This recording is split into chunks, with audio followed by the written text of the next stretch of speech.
यार, ये मासूम सी 17 साल की बच्ची जिसने सुसाइड करके अपनी जिंदगी को गंवा दिया। गवर्नमेंट डिग्री कॉलेज डोडा में पार्ट फर्स्ट के एग्जाम चल रहे थे। एग्जाम्स के दौरान टीचर्स और स्टूडेंट रूटीन बच्चों की चेकिंग करते हैं और चेकिंग के दौरान इस बच्ची के पास से एक फोन मिलता है। सवाल ये उठने लगा, क्या टीचर ये बात कर सकता था? तो हमने जवाब के तौर पर कहा नहीं। एसडीआरएफ की टीम, एनडीआरएफ की टीम उस बच्ची की लाश को ढूंढने की पूरी कोशिश कर रही है।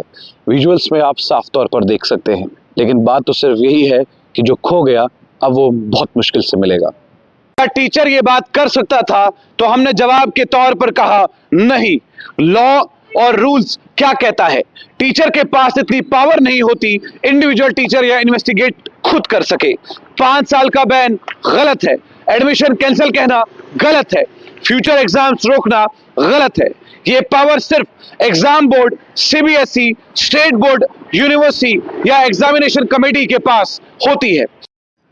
17 साल की एक कबड्डी प्लेयर और एजुकेशन और पढ़ाई में जबरदस्त, गवर्नमेंट डिग्री कॉलेज डोडा में पार्ट फर्स्ट का एग्जाम देने के लिए पहुंची, लेकिन किसे मालूम था वो 17 साल की बच्ची दोबारा कभी भी नए सूरज उगने के बाद नजर नहीं आएगी।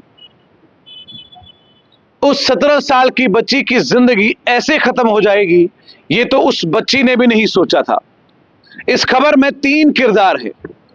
पहला किरदार माँ बाप है, दूसरा किरदार टीचर्स हैं और तीसरा किरदार ये मासूम सी 17 साल की बच्ची जिसने सुसाइड करके अपनी जिंदगी को गंवा दिया।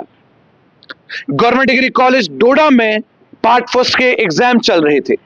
एग्जाम्स के दौरान टीचर्स और स्टूडेंट रूटीन बच्चों की चेकिंग करते हैं और चेकिंग के दौरान इस बच्ची के पास से एक फोन मिलता है। फोन का इंटरनेट बंद था, सोर्सेज के मुताबिक, उसके दोस्त के मुताबिक इंटरनेट बंद था, मोबाइल फोन स्विच ऑफ था। यानी कि अगर वो लड़की स्पोर्ट्स में अच्छी है तो इसका मतलब वो पढ़ाई में भी अच्छी थी। अब वो गलती से फोन रह गया, बाय चांस रह गया, ये वो लड़की जाने जो अब हमारे बीच में नहीं है। लेकिन जो जलील उसे उस क्लासरूम के अंदर एक असिस्टेंट प्रोफेसर भद्रवा के मंजूर अहमद ने किया, उन्होंने उस लड़की से उसका क्वेश्चन आंसर शीट छीन लिया। आंसर शीट छीनने के बाद आधे घंटे के बाद उस लड़की के हाथ में एक पेपर थमाया और यह कहा कि इस पर साइन करो। उस लड़की ने रोते, बिलखते, गिड़गिड़ाते हर एक चीज उस टीचर के सामने रखी।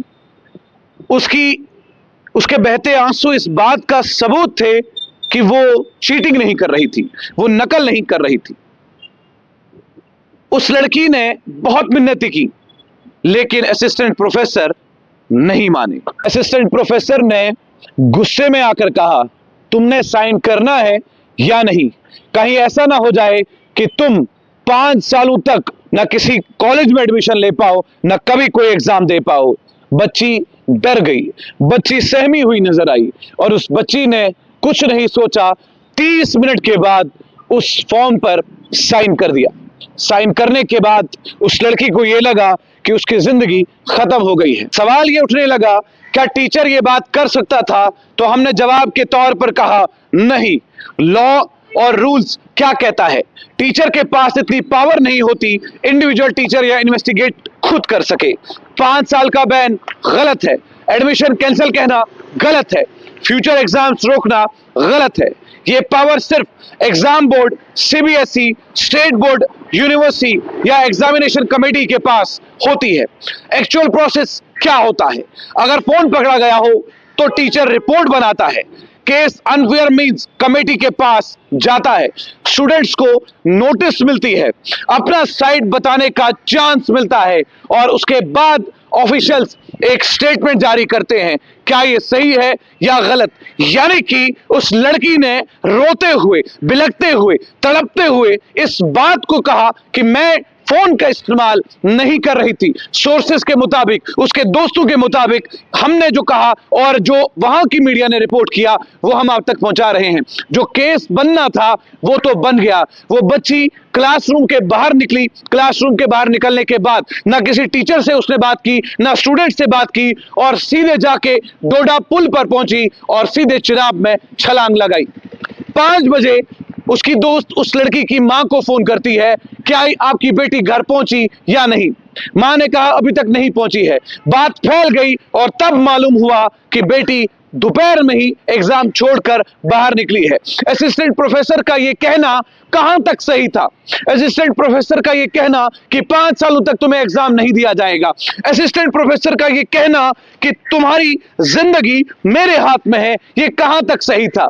लेकिन उस बच्चे ने अपनी जिंदगी खत्म कर दी सिर्फ सुसाइड करके। यह सुसाइड करना ऑप्शन नहीं था, लेकिन कहीं ना कहीं उस बच्ची को यह लगता था कि अगर वो घर जाएगी तो वहां पर भी अपने मां बाप के सामने जलील होगी।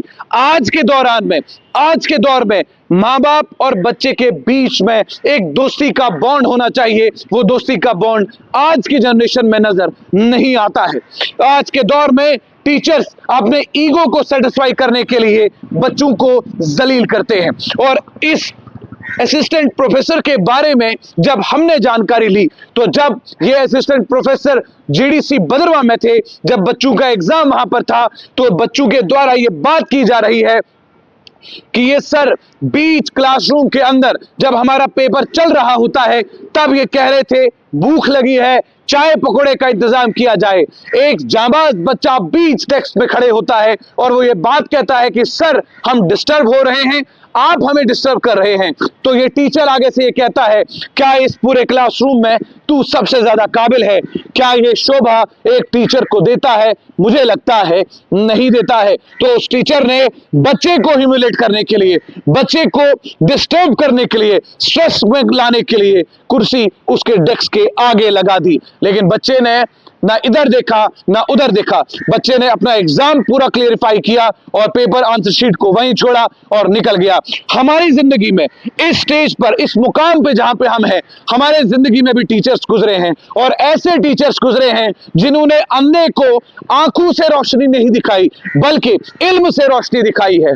हमारी जिंदगियों में ऐसे टीचर गुजरे हैं जिन्होंने हमें एक गाल पर चांटा मारने के बाद दूसरे गाल पर चांटा क्यों नहीं पड़ा यह समझाया है। हमारी जिंदगी में ऐसे उस्ताद गुजरे हैं जिन्होंने हमें गिरने के बाद उठाया है। हमारी जिंदगी में ऐसे कोई भी टीचर नहीं है जिन्होंने हमसे ये कहा है क्या तू ज्यादा काबिल है। आज मेरे उस्ताद जब मुझे इस माइक के साथ खड़ा देखते होंगे और मैं रिपोर्ट करता हुए देखते होंगे तो वही टीचर मेरे लिए दुआ कर रहे होंगे, और मैं आज अपने टीचर्स के लिए दुआ करना चाहता हूं कि जिस मुकाम पर उन्होंने हमें पहुंचाया है आज मैं उसी मुकाम पे खड़ा हूं।